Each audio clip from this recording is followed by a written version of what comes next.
देती है। वो राजनीतिक व्यवस्था जन्म लेकर ऐसे अद्भुत और अभूतपूर्व काम करती है जो इस देश की राजनीति में कोई सोचा नहीं था। इस पार्टी को खत्म करने के लिए फिर सारे चारों तरफ से षड्यंत्र होते हैं।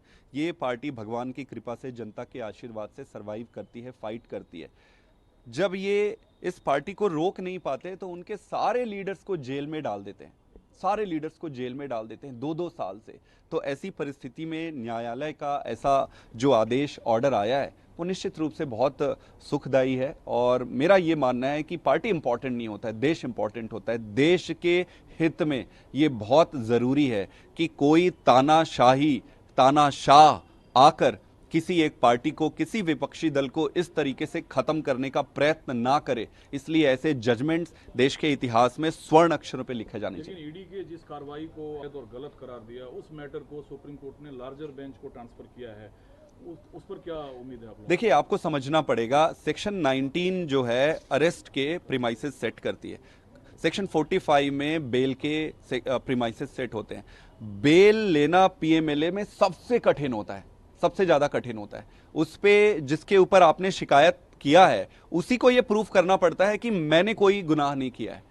तो आप अरेस्ट के ग्राउंड्स हैं उसको तो इजी रखा हुआ है और बेल के ग्राउंड को आपने कठिन रखा हुआ है। ये बहुत बड़ी डिस्क्रिपेंसी है इस पूरे प्रोसेस पे।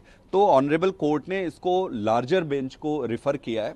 और स्वाभाविक है, प्रश्न क्या था सुप्रीम कोर्ट के सामने? सुप्रीम कोर्ट के सामने प्रश्न ये था कि क्या ये पूरे का पूरा अरेस्ट इलीगल है, पूरे का पूरा।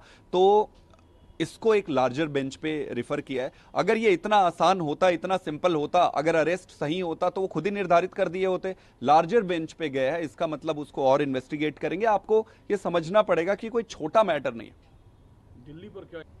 दिल्ली पर अच्छा इंपैक्ट होगा, सब खुश होंगे, सब खुश होंगे। सबको लगेगा कि उनका केजरीवाल बहुत जल्दी बाहर आएंगे। रहा सवाल गवर्नेंस का, तो मैं अब क्या बताऊं, आपके सामने है। बीजेपी के कई स्ट्रैटेजीज हैं। एक स्ट्रैटेजी है कि लीडर्स को जेल में रखना, दूसरी स्ट्रैटेजी है लीडर्स को डराकर धमकाकर तोड़ना, पार्टी से तोड़ना, तीसरी स्ट्रैटेजी है कि दिल्ली के काम रोककर दिल्ली को सफोकेट करना, कभी पानी ना देना, कभी बाढ़ ला देना, कभी कुछ करना, कभी कुछ रोक देना। तो मुझे ये लगता है कि मैं बीजेपी को ही ये कहना चाहता हूँ कि ये गंदी राजनीति छोड़ देते हैं, अच्छी राजनीति करते हैं। आप अच्छे काम करो, आप आगे बढ़ो। जब तक हम मिलकर और अच्छी राजनीति नहीं करेंगे देश में